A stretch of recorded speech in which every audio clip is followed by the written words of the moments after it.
നമ്മൾ ഉണ്ടാക്കിയ നമ്മുടെ ഇന്ത്യയാണ് എന്ന് നമുക്ക് തിരിച്ചറിയാം.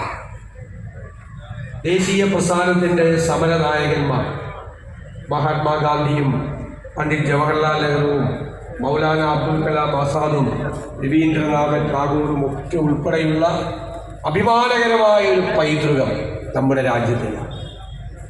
നമ്മുടെ സ്വാതന്ത്ര്യ സമര സേനാനികൾ അവരുടെ ചോരയിൽ എഴുതി വെച്ച വാക്കുകളായി ജനാധിപത്യം, മതേതരത്വം, സോഷ്യലിസം. അടിച്ചൊടിക്കപ്പെട്ട അവരുടെ അസ്ഥികളും ചതച്ചരയ്ക്കപ്പെട്ട അവരുടെ മാംസവും വെള്ളവും വളവുമാക്കിയാണ് നമ്മൾ ഈ രാജ്യത്തെ കെട്ടിപ്പടുത്തത്.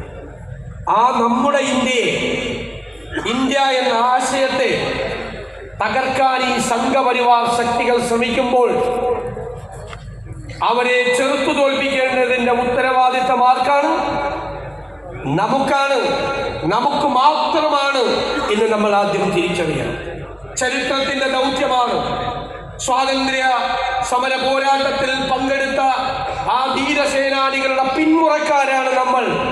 ഈ മൂവർണ്ണക്കൊടിയുടെ താഴെ അഭിമാനബോധത്തോടെ നിൽക്കുന്നവരാണ് നമ്മൾ അവരെ തോൽപ്പിക്കുക തന്നെ ചെയ്യും. നമ്മൾ ഈ ഇന്ത്യ എന്നുള്ള ആശയത്തെ നമ്മൾ നിലനിർത്തും. എന്തൊരു അഹങ്കാരമാണ് അവർക്ക്! എന്താണ് അവർ ചെയ്യുന്നത്?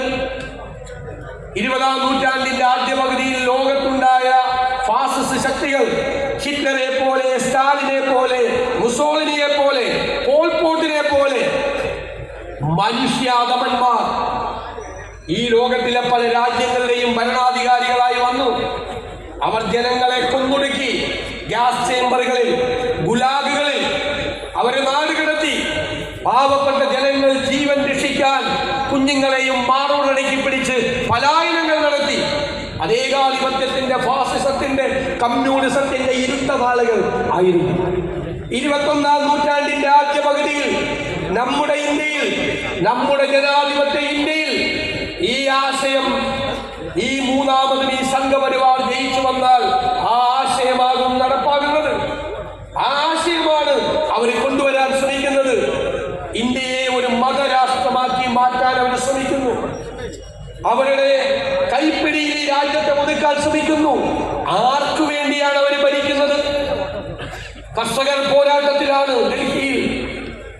ആ പാവപ്പെട്ടവന്റെ കർഷകന്റെ മുതുകടിച്ചു പൊളിക്കുന്ന സംഘപരിവാറിന്റെ പോലീസ്, അവൻ സമരം ചെയ്യാൻ, അവന്റെ ജീവൻ നിലനിർത്താൻ, ഉപജീവന മാർഗം നഷ്ടപ്പെടാതിരിക്കാൻ അവൻ സമരം ചെയ്യുമ്പോൾ അവന്റെ തലയ്ക്ക് മീതെ ഡ്രോണിൽ കൊണ്ടുവന്ന് കണ്ണീർ വാതകം ഉപയോഗിക്കുന്ന, അവനെ ക്രൂരമായി മർദ്ദിക്കുന്ന ഒരു പോലീസ് സംവിധാനം.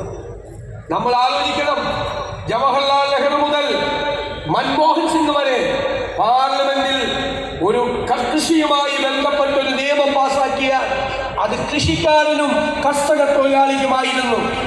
ഇവര് നിയമം പാസാക്കുന്നത് അംബാനി